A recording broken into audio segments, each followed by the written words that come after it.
இப்போ கல்யாணம் ஆனவர்களுக்கு ஆண்டவர் ஒரு சோதனை வச்சிருக்கிறாரு.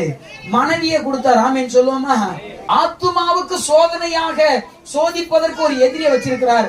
அந்த எதிரி யாருன்னு கேட்டா அதுதான் சரீரம். நம்முடைய ஆண்டவர் விசுவாசத்தை சோதித்து பார்த்து இது தரமா இருக்கிறதா இல்லையா என்று கண்டுதான் பரலோகத்துக்கு நம்மை கொண்டு போக போகிறார். ஆமென். நீங்க ஒரு பொருளை போய் காய்கறியவோ அல்லது தக்காளியவோ என்னத்தையோ வாங்குறீங்க. வாங்கும்போது நீங்கள் சோதிக்காமல் அப்படியே எல்லாத்தையும் கொட்டிட்டா வரீங்க. ஏன்? நீங்க வாங்கிட்டு நல்ல தரமா வாங்கிட்டு வந்து 5 நாளைக்கு வச்சு அது என்ன ஆயிரும்? அந்த பொருளையே நீங்கள் இவ்வளவு தரமாய் நீங்கள் செக் பண்ணி வாங்குவீர்கள். ஆனால் காலங்காலமாய் சதா காலங்களும் அவருடைய தரிசித்து ஆராதிக்க வேண்டிய நம்மை தேவன் சோதிக்காமல் கொண்டு போவாரோ? அல்லேலூயா. அப்ப அவர் நம்மை சோதித்த பின்புதான் பரலோகம் கொண்டு போக போகிறார். ஆமென்.